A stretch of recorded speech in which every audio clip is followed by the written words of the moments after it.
Hello，各位好，我是 Revision Lab 修整所的阿修，欢迎来到我的频道。如果你是第一次看我们影片，记得先点击下方订阅按钮，再打开旁边小铃铛，这样每次有新影片你都会第一时间收到通知。也帮我按个赞，让 YouTube 知道你喜欢这种类型的内容。谢谢大家，我们现在正式开始。今天我们要来深入拆解一段可以说是电影史上最震撼也最出乎意料的演说。这段演说是来自喜剧大师卓别林在1940年自导自演的电影《大独裁者》。你看哦，在电影的最后，他饰演的角色突然打破了所谓的第四面墙，直接对着镜头，也就是对着我们，发表了这段长达6分钟的独白。这在当时根本是个没人敢做的创举。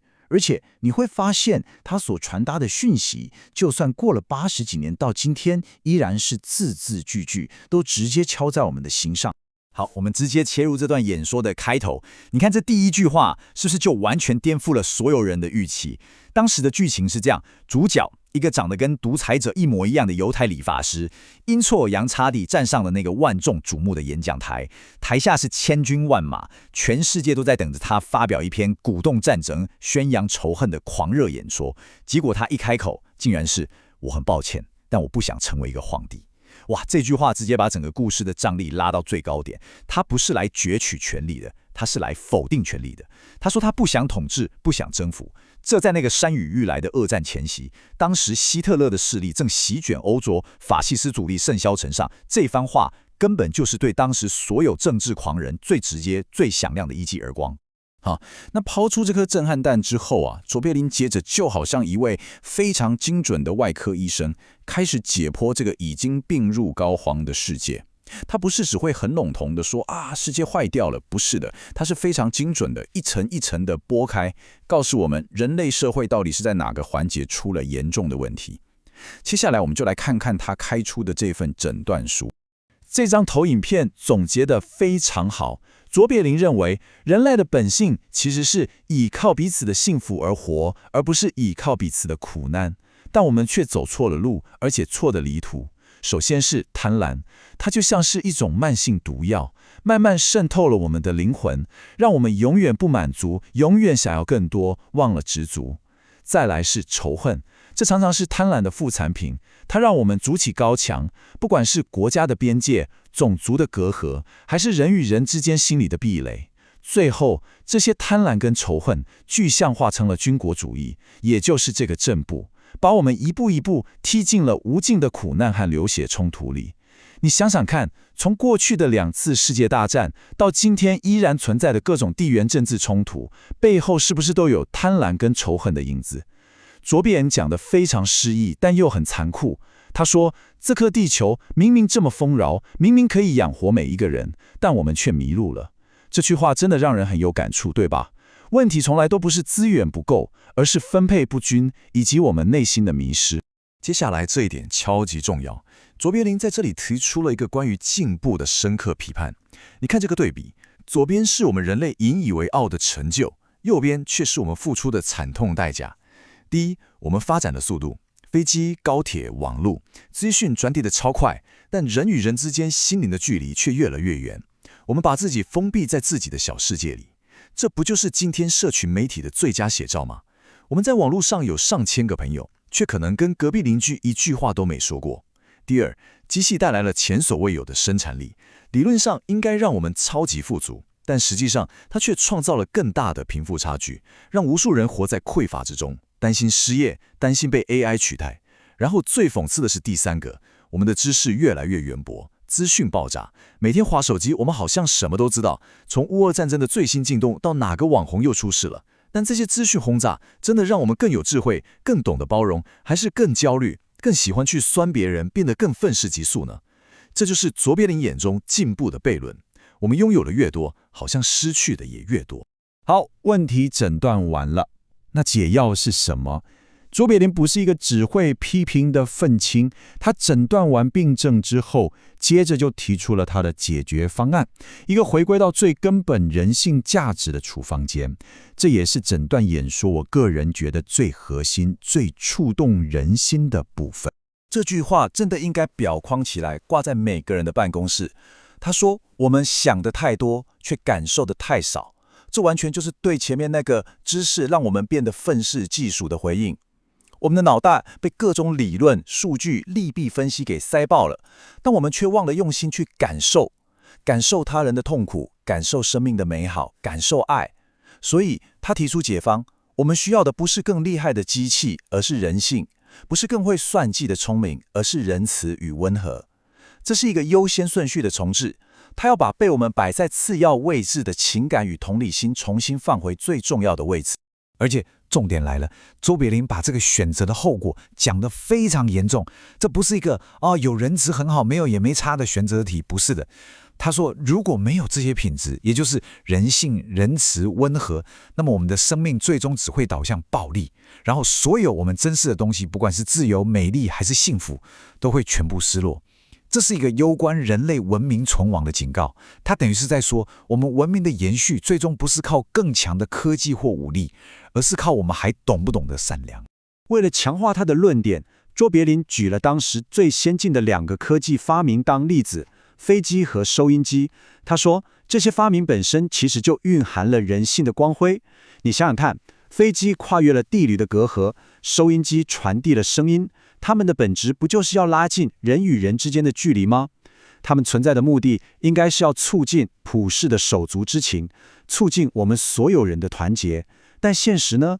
我们却用飞机来投掷炸弹，用收音机来散播仇恨言论。本该是连结世界的桥梁，却变成了划分敌我的高墙。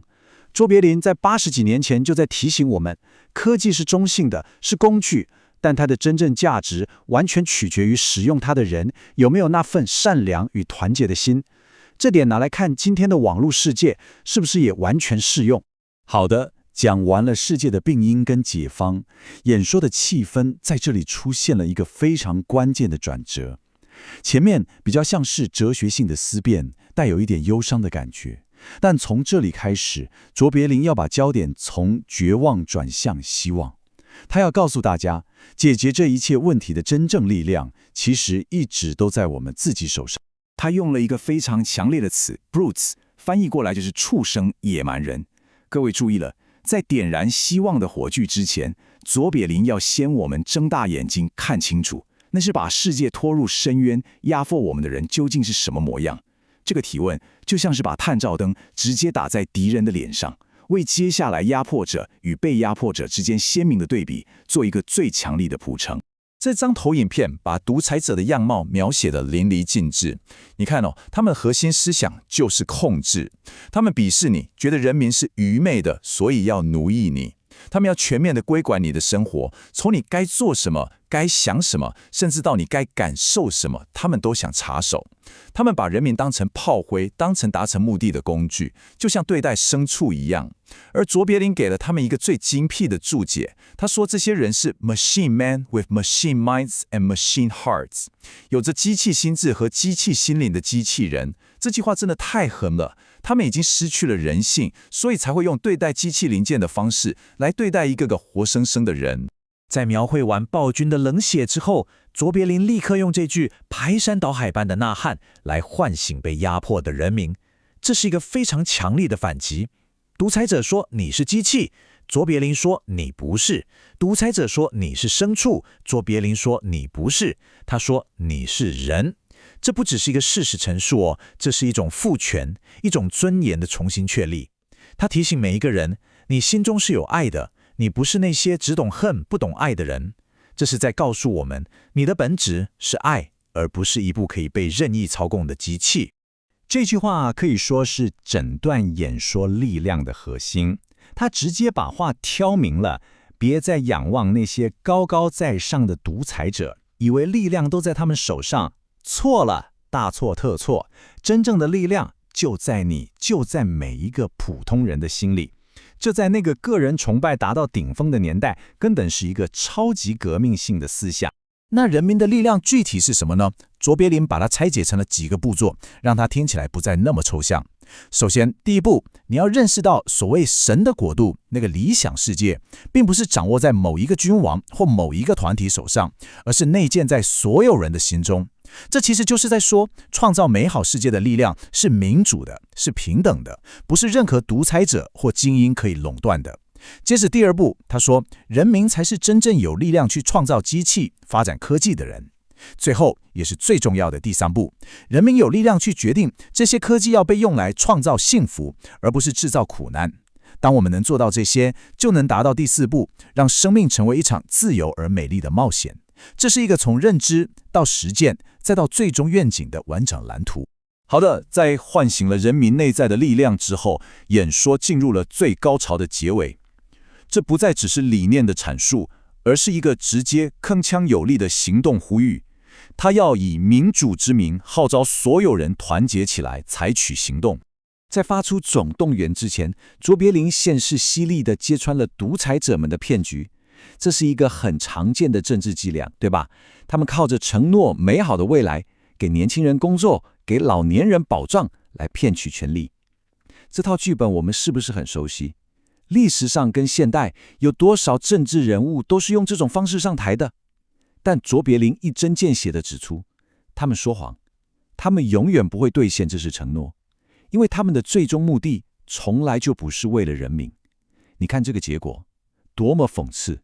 独裁者解放了自己，让自己可以为所欲为，但代价却是奴役了人民。揭穿了谎言之后，行动的号角就正式响起了。卓别林说，不要再去相信那些虚假的承诺了，我们现在要为真正的承诺而战。这个真正指的就是由人民自己来定义、自己来实现的未来。从这里开始，演说的节奏会变得非常快，一句接一句，气势磅礴。我们一起来感受一下。这是第一个目标，格局非常大。注意哦，他不是说为了解放某个国家或某个民族，而是为了解放整个世界。在那个民族主义高涨到疯狂的年代，这是一种多么前卫、多么需要勇气的普世价值观。接着他把目标具体化，解放世界要怎么做？就是要去废除那些人为划分的国家壁垒，消除那些毒害我们灵魂的贪婪、仇恨与不宽容。你看，这完全呼应了他在演说第一部分所提出的那些问题。现在他不是在抱怨，而是在号召大家起身去解决这些问题。最后，他描绘出了一个终极的愿景，这是一个理性的世界。在这个世界里，科学与进步不再是带来匮乏与愤世嫉俗的工具，而是真正能够为全人类带来幸福的基石。这是一个充满希望、非常光明、值得我们所有人为之奋斗的未来想象。然后，在情绪堆叠到最高点时，他喊出了这句总结性的口号：士兵们，以民主之名，让我们团结起来。这句话直接对着那些被当成杀人机器的士兵喊话，呼吁他们找回自己的人性，为了真正的民主而团结。在电影的脉络里，这句话是对着军队说的，但在我们听来，这句话是对着每一个能听到他声音的人说的。这是一个跨越时空、充满力量的号召。总结一下今天的重点，我们从头到尾拆解了卓别林在《大独裁者》中的最终演说。我们看到他如何精准地诊断出世界的病因、贪婪、仇恨以及进步带来的反噬。接着他提出了解放，也就是回归人性、仁慈与文和。然后他唤醒了人民，告诉我们真正的力量就在自己手中。最后他以民主之名发出了团结全世界的号召。回到我们最后这个问题，为什么80几年前的一段演说，在今天听起来好像昨天才写好一样？